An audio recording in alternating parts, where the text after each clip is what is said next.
Hello everybody, welcome back. We are in with the blue cards. I just realized I could do that, by the way. Alright.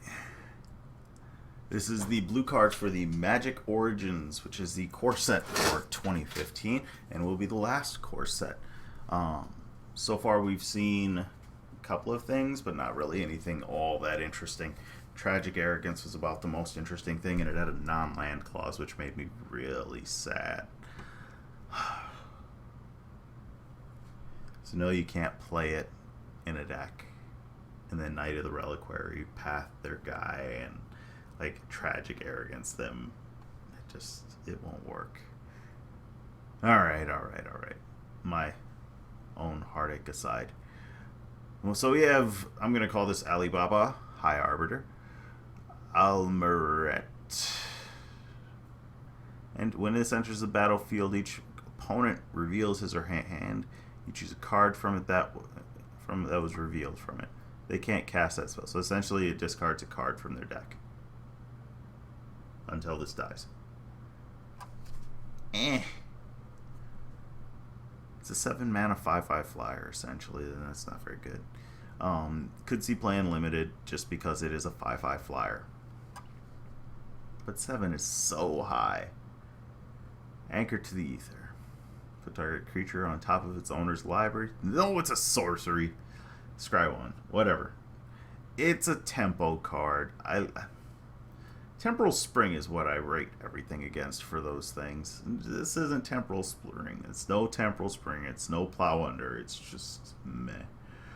Artificer's Epiphany. Draw 2 cards. If you control an artifact, discard it. Okay, so we have a 3 mana instant draw 2. If you're playing this card, you're going to have a way to deal with this problem. This is a good card. Even if you don't have an artifact, you're filtering your hand. Chances are you have something bad in your hand in comparison to the top 2 cards of your library. Or one of those top 2 cards is going to be bad and you can ditch it with no problem. So, just a reality here. Good card. Aspiring Aeronaut. Okay, I almost said Astronaut. So we're paying 4 for a 1/2 flyer. You better have a great ability. When this enters the battlefield, you can put another flyer. It's a 1/1 on the field. Yeah. This is not a good card. Bone Dash. Counter target creature spell. Draw a card. Overcosted counter spell for creatures. Limited selection. May see play in limited. Will probably see play in limited. May see play in standard. I would play like 1 or 2 copies of this in limited max. Calculated Dismissal. Counter target spell unless this opponent plays 2. Spell Mastery. Scry 2. That's actually pretty good. I'm sorry, unless it pay 3. That's I really want to say it's really good again, but the more I think about it, like the worse this card gets. It's still a 3 mana counter spell that you have to keep that mana up. Yeah. Clash of Wills. Counter target spell unless his controller pays X. This is going to be a helpful card in limited and most likely standard. Although standard seems like it's going to be all basically, hey, look, you want to be able to have as much mana as possible so that you can put your biggest and fattest creature onto the battlefield. So, I don't know. Maybe you should take another look and give standard a better feeling. The thing is, I like being able to do other things than just turn dudes sideways. Claustrophobia. This is a reprint. So, when it enters the battlefield, it taps something, stops him from untapping. It's good and limited. Seems like I'm saying that a lot. Days Undoing.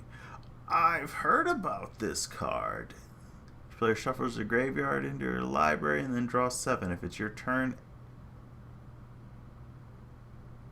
it's a sorcery. Why would you add this clause in there?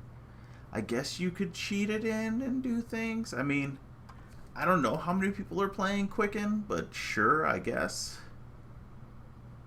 Doesn't seem like it's that big of a deal. Should just say, end the turn. Deep Sea Terror, although then people would try and find ways to break it. Yes, I understand. Okay, fair enough. Man, if you go through the effort to cast this, though, just think about that. You went through the effort to cast this on their turn. You should get rewarded in some way, shape, or form. It makes me sad. 7 or more cards in your graveyard. Alright, well, at least it doesn't have Island Home. It's a 6/6 for 6 as well. I mean, that's nothing to scoff at. But, I mean, I still don't care too much. Disciple of the Ring. Almost said Dispel of the Ring. 1. Exile instant or sorcery card from your graveyard. Why from mine? Choose one. Okay, so this is like the worst Morphling ever. Counter target non-creature spell unless an opponent pays 2. That's starting to look really good. Your counter spells get a second life. Your draw cards turn into counter spells. It's not bad at all. Tap target creature and tap target creature. Okay, so that's meh. Nobody cares about these two. You'll be tapping things a lot more than you'll be untapping unless you get something with a really great ability. And usually you're going to be trying to save up for counter spells, or you're tapping them down so that you can get through with the win, or be able to get through in a win. Disciple of the Ring gets +1/+1 until end of turn. Okay, so this is still the worst Morphling, but still, it's a good card. Morphling is still Morphling. Disperse. Reprint. Target creature to its owner's hand. It's just a bounce spell. It'll get played.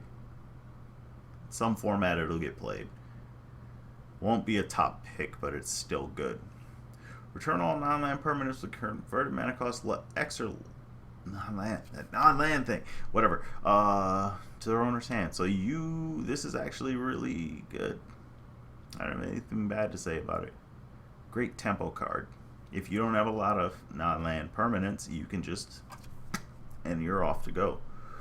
Dreadwater. Oh, by the way, non-land permanents includes planeswalkers for those of you that are wondering. Dreadwaters. Target player puts top X cards of their library into the graveyard, where X is the number of lands you control. Well, it's at least 4. I love Mill. I played Mill for 2.5 years successfully. That is not a good Mill card. I would not put that in my deck. Very Miscreant. 1/1 flyer for 1. Enters the battlefield. If you control another creature named it, then you get to draw a card. Okay, so it's a fairy and a rogue, I guess. I got nothing for you. Harbinger of Tides. You play it for 4. Whew.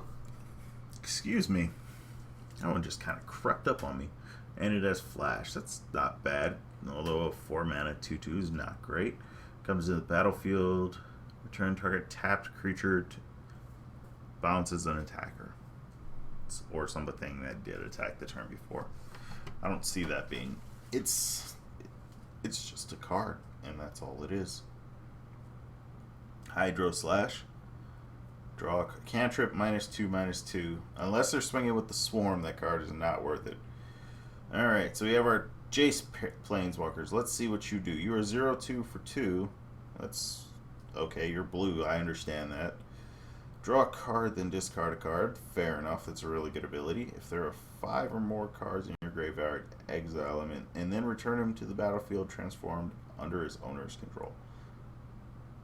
That's... Wow, starting loyalty 5. That's a 2-mana planeswalker, by the way. Like, Gideon was a 1-mana planeswalker. This is a 2-mana planeswalker. And this one draws you cards to get there. Up to 1 target creature gets until your next turn. So you essentially weaken your entire opponent's side. This card is good. You may cast target instant or sorcery spell from your graveyard this turn if the card would be put in. So you give something flashback. And -9 whenever you cast a spell, target opponent puts the top 5 cards of his... Dude, this card is awesome. Why does blue get all the good planeswalkers? We got Viscera in my favorite color combination. Yeah, just think about that. She makes 3 1/1s as her ultimate. Don't give me the crap about them winning the game if they hit. She makes 3 1/1s. I don't even think they have Death Touch.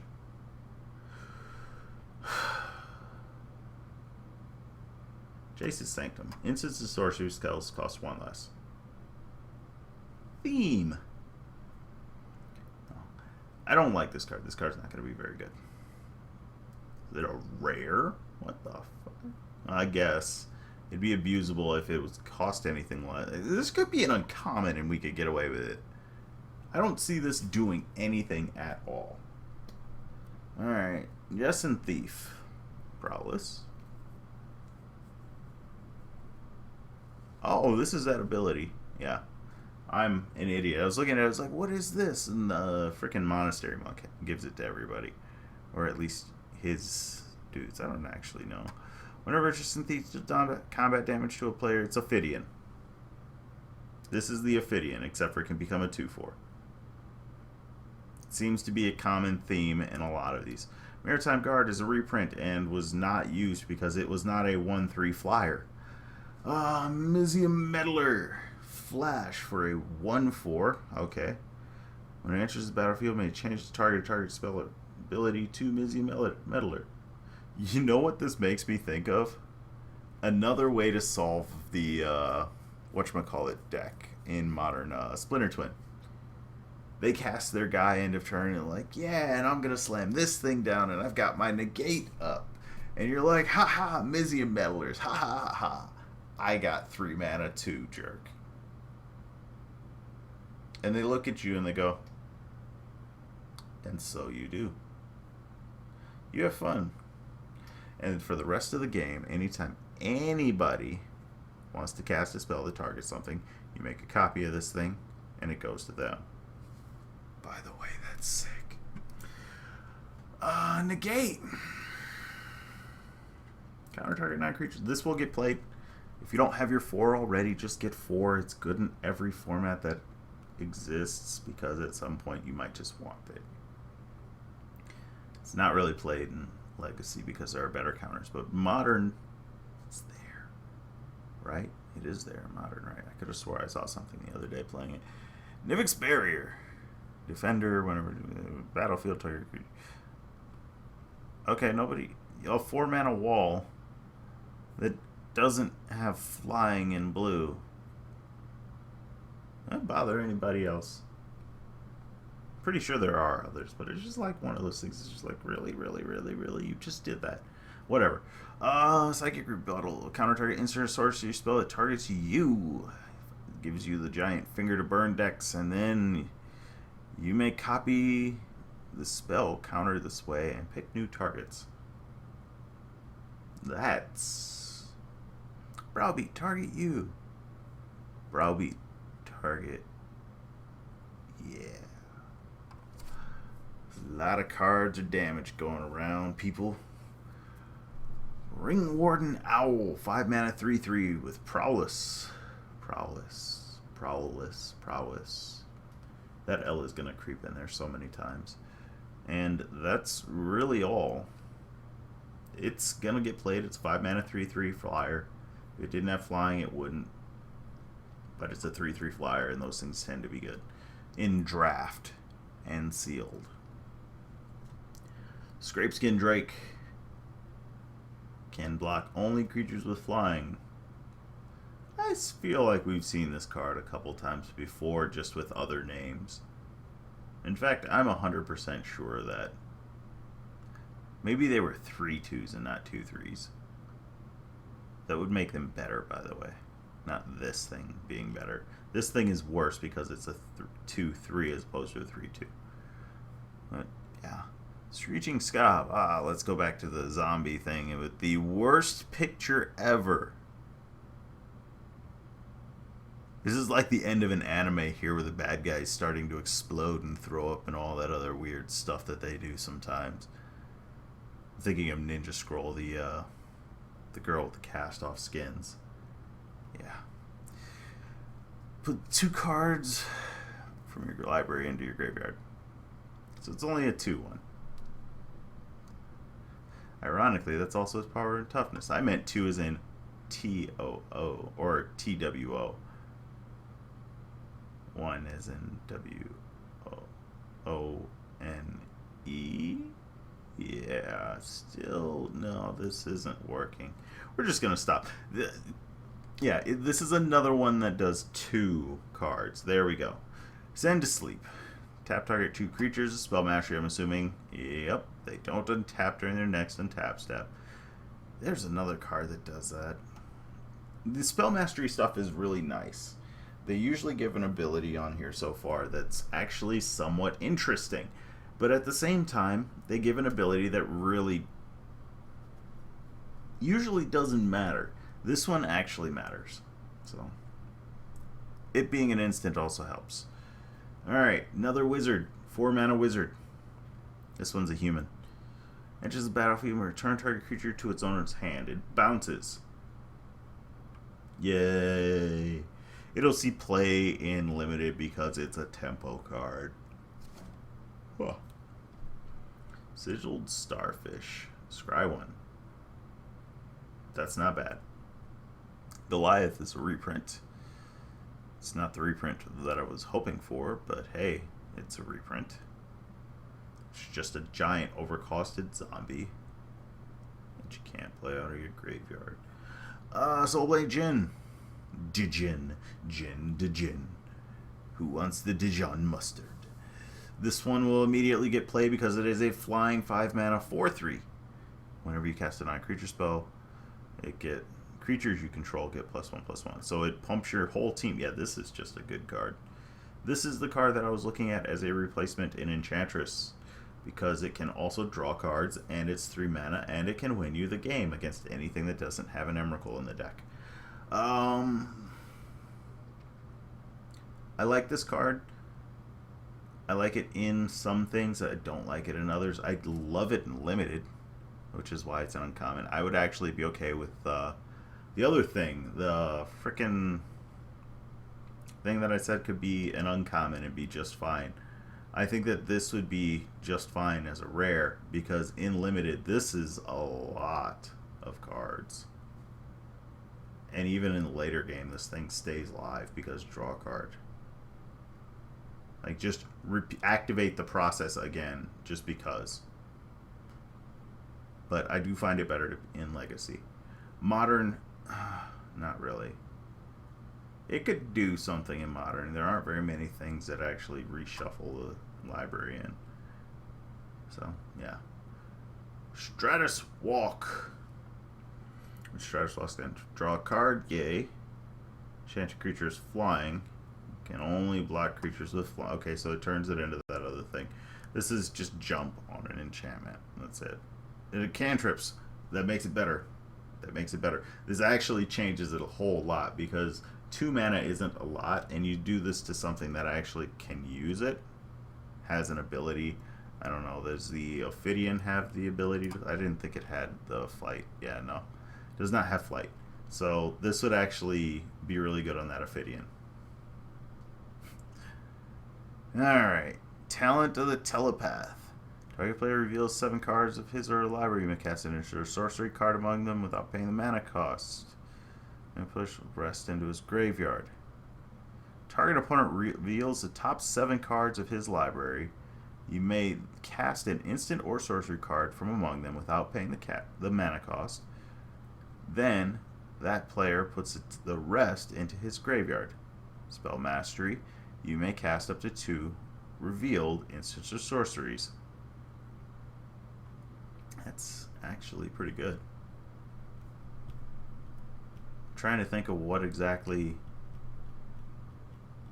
I can't think of anything. What exactly you could play was where I was going. Like, they're bound to have most likely removal or some type of cantrip. Most decks play spells. How does that sound? And by spells, I do mean instants or sorceries. I don't mean the other spells, but this actually becomes a really good card at that. And it's 7 cards into the graveyard, which, if you look at it from the perspective of average deck, is 60 cards, because that's the minimum. Most people want to stay to the minimum. Starting hand size is 57, but if you figure out how much each card is worth, every card is worth 1/3 of a point of damage, because you have 3 20s in the deck. Ergo, you need 3 cards to equal 1 point of damage. This essentially does 2 1/3 damage, but it also gives you the ability to use something. So, yeah, just a way of looking at it. I do like this card. I like it in limited a lot. I like it in standard a little. Modern more so. Legacy, I think that at this cost, you have so many other things that you could be doing that are better. In Modern, I think that the cards that you can steal from your opponent are just that good. Bonus of having the larger card pool. Alright, Thopter Spy Network Enchantment. Beginning of your upkeep, if you control an artifact, put a 1/1 Thopter into play with flying. Whenever one or more artifact creatures you control deals combat damage to a player, draw cards. Okay, that's actually pretty good. If you control an artifact, so any artifact, including another Thopter token, as long as you can do something to put an artifact out there, this is going to be basically the new Bitter Blossom. Well, kind of. It's a bit of a stretch. Bit of a big stretch. It's still going to be a good card. How does that sound? If you get an artifact out there, this will continually pump cards into your hand, which do be careful, that is not a may draw card. So you will get warnings for forgetting to draw a card from your other non-Thopters. But, yeah. We need good artifacts in order to make that work. Good in Affinity. Too slow for Affinity. Towergeist. Enters the battlefield. Look at the top 2 cards of your library, one in the hand and the other into the graveyard. Okay, that's not bad. That's still not bad. This still replaces itself, and it's still a flying 2/2. I think that this is actually a pretty good card, especially in Limited. Not so much in Standard, but in Limited it's a really good card. Turn 2 Frog. 1/1. Lose all abilities? Yeah. Ribbit. There we go. That's my thoughts on it too. Watercourser. No. At best it does 4 damage. A lot of times what I'd see people do was they'd put 1 damage on this thing when somebody was trying to activate it. Or they'd put 2 damage on it when somebody was trying to activate it. They just put enough damage so that the activation would kill. Whirler Rogue. When it enters the battlefield, put 2 1/1 colorless Thopter artifacts. There is a lot of Thopter artifact stuff going on here. Tap 2 artifacts. Target creature can't be blocked. This word is so strong. Right here. 4 letters and a special symbol. Best word in Magic. It is the strongest word in Magic. The word can't. Nothing beats can't. Why couldn't you do that? Because I can't. Why didn't that guy with no arms hug you? Because he legitimately can't, and stop being mean to people with disabilities. Willbreaker. 5 mana, 2/3. I'm not looking highly at you. Whenever a creature an opponent controls becomes target of spell or ability you control, gain control of it as long as you control Willbreaker. Okay, so basically it steals things as long as you have a way to target them. Spell or ability you control. That's not bad. Target creature. Yeah. That's actually pretty comboed. And it's curved combo, by the way. Definitely things on here. You've also got the lady who taps and untaps. So you could untap something, steal something, and then block with something that you didn't actually pay mana for. Not bad. You turned around in my eyes. You turned around. Good job. That cuts it for the blue, though. We got a couple of things in here. A couple of them I like, I don't like. We had a legacy playable. Impossible. Where I can spell Sphinx. It was Sphinx, right? Yeah, there it is. It's like, where's the P? I can spell Sphinx, but I don't know my alphabet. Bad times. Yeah, so we have a legacy playable. Still nothing vintage playable from my standpoint. But there were a lot of good cards in here in blue. The Planeswalker, this could see play in other formats, in the older formats. Definitely going to see play in some random Bant deck for sure. Just because, yeah, it's what it is. This card is going to be very good. Whether or not, that's interesting. Hydro Slash is the card that's highlighted. Why don't you pop up like that? I don't know, half these things pop up like that. You do. You're instant. Yeah. That card will see play. I would definitely recommend getting a couple because this is basically how this is it is the sneaky move of engineered explosives. All those guys playing all those random little tokens. Pff, gone with the wind. Alright, but that's going to be it for now. I will be back again next time with black. Bye-bye.